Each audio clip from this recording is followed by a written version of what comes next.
ہم لا وارث نہیں، ہمارا وارث موجود ہے۔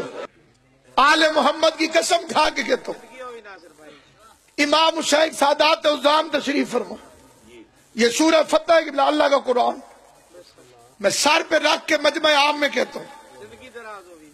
جیل میں ایک دن کسی نے کھانا نہیں پہنچایا، میں رش میں تھا، کبھی اس عدالت میں کبھی اس عدالت میں، واپس مجھے جیل میں لے کر آ گئے۔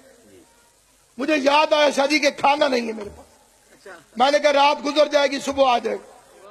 مغرب کی نماز پڑھی، قرآن میرے سر پہ، مجھے شدید بھوک لگی۔ ہر بندے کو سمجھ نہیں آئے گی، جو قانون جاننے والے انہیں سمجھ آئے گی۔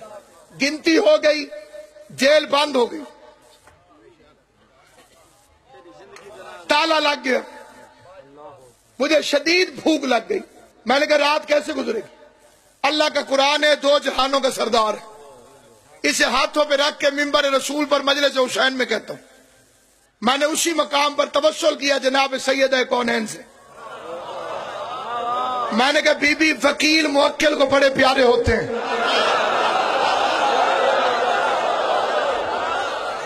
میرے خلاف 3 FIR ہیں، ہر FIR میں تیرا نام لکھا ہوا ہے، تیری عزت لکھی ہوئی ہے، تیری عظمت لکھی ہوئی ہے۔ جھوٹ بولوں 12واں امام اس قرآن کے اٹھانے کی مجھے سزا دے، جھوٹا اٹھانے کی۔ سچ ہو تو میں یہ فکرہ مجبوراً میں اس باتوں کو بتانے کا شوقین نہیں، لیکن قرآن ہاتھ میں رکھ کے زندگی میں پہلی مرتبہ منبر پہ بتا رہا ہوں۔ میں نے کہا بی بی اگر میں تیرا وکیل ہوں، جنہیں میں نے وکیل بنایا ہو تو صبح شام مجھ سے پیسے مانگتے ہیں،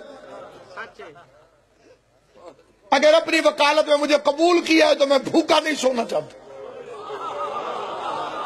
علی کی ولایت کی قسم، زہرا کے حق کی قسم، یہی پتہ لگا ایک افسر 2 لفافے بھرے ہوئے کھانے کے اپنے ہاتھ میں اٹھا کے رات کے وقت جیل کے اندر دروازے پہ پہنچ کے مجھے کہتے ہیں مجھے کسی نے حکم کیا ہے کہ کھانا پہنچاؤ۔